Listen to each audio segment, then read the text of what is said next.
The latest poll from the Texas Politics Project at UT Austin is giving us a clear picture about how Texas voters are feeling about everything from the government shutdown to President Donald Trump's job performance and the 2026 Senate race. Joining us this afternoon to talk about all of that is the Executive Director of the Politics Project, Dr. James Henson. Dr. Henson, thank you for your time.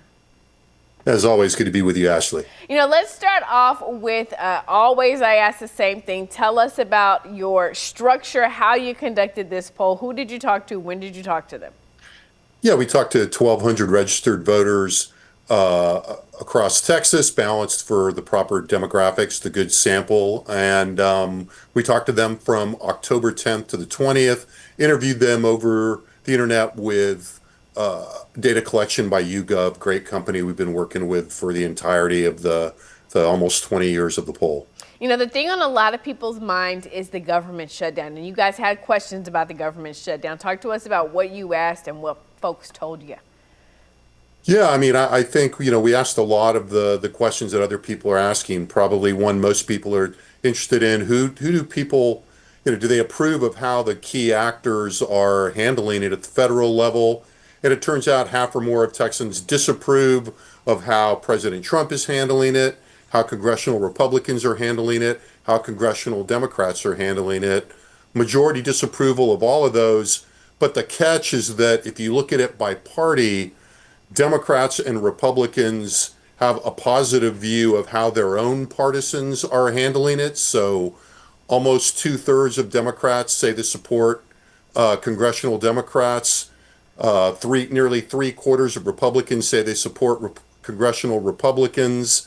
And the problem there is it means that since they support them resisting a resolution, it's hard to see what the off-ramp's going to be, at least given public opinion. Yeah, and that's, of course, interesting because Democrats say they won't pass anything until Republicans negotiate on health care. Republicans say we're not going to negotiate on health care until you open the government back up. So that is really hard to see that at least those lawmakers are getting support from the folks back here in Texas for the stances they're taking.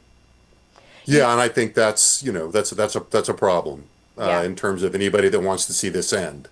You mentioned folks not approving how the president is handling this. You did ask about his job performance. Talk to us about how Texans are feeling about the president right now. Yeah, again, very different universe for different partisans. Overall, President Trump's numbers are, kind of mediocre. He's at 42% job approval, positive job approval, 51% disapproval.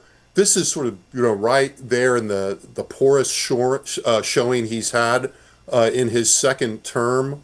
And it's the 5th consecutive poll that we've taken in which the share that approve of his job approval has declined. So he's gone from 52% job approval in February to 42% now in October.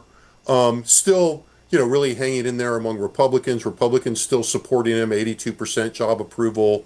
But even that is down a bit from his high early in his presidency. So, not a lot of change, but if you're going to look close, what change there is kind of in the wrong direction, but it's not like he's in trouble with Republicans. Still the highest job approval of any elected Republican official in the state.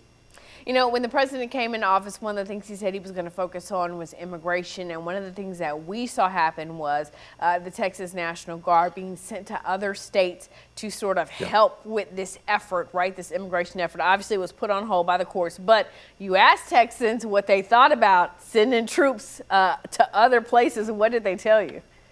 Well, the results are remarkably close to what Texans think of Donald Trump. 41% support these deployments, while slightly more than half of Texans are opposed. Again, tons of partisan difference there. 77% of Republicans support the deployment. 88% of Democrats are opposed. You might be wondering, how about the independents that don't have a party loyalty?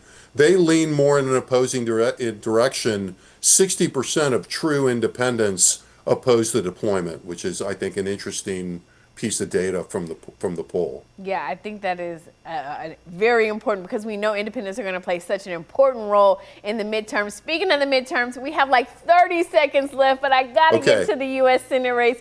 Tell me who's leading out on the Republican side, who's leading on the Democratic side? Well, look, I mean, we don't match people up yet because we think it's too early. But you know, on the Republican side, 43% of Republicans have a favorable view of John Cornyn. 55% have a favorable view of Paxton. So that reflects the advantage that we've been seeing that Attorney General Paxton has vis-a-vis John Cornyn on the Democratic side. Colin Allred, 59% favorable among Democrats. James Tallarico, recent entrant into the race, 43%. Terry Virts at 9%. I think the sleeper in a lot of ways to watch here is to watch what is going on with somebody not in the race, and that's Jasmine Crockett. Her approval rating among Democrats higher than all three of those people in the race. She's at 62 favorable, 6% unfavorable. Puts, you know, a real underline on the question mark about the possibility of her getting in the race, and she sent up Disneyland worth of trial balloons on that, so we'll be watching that really closely. Yeah, everyone's waiting to see what she's going to do. It's the thing to watch. All right, Dr. James Henson with the Texas Politics Project, we thank you so much for your time. Great chatting with you, Ashley, as always. All right, of course, you can go to the Texas Politics Project's website if you want to see more of this data.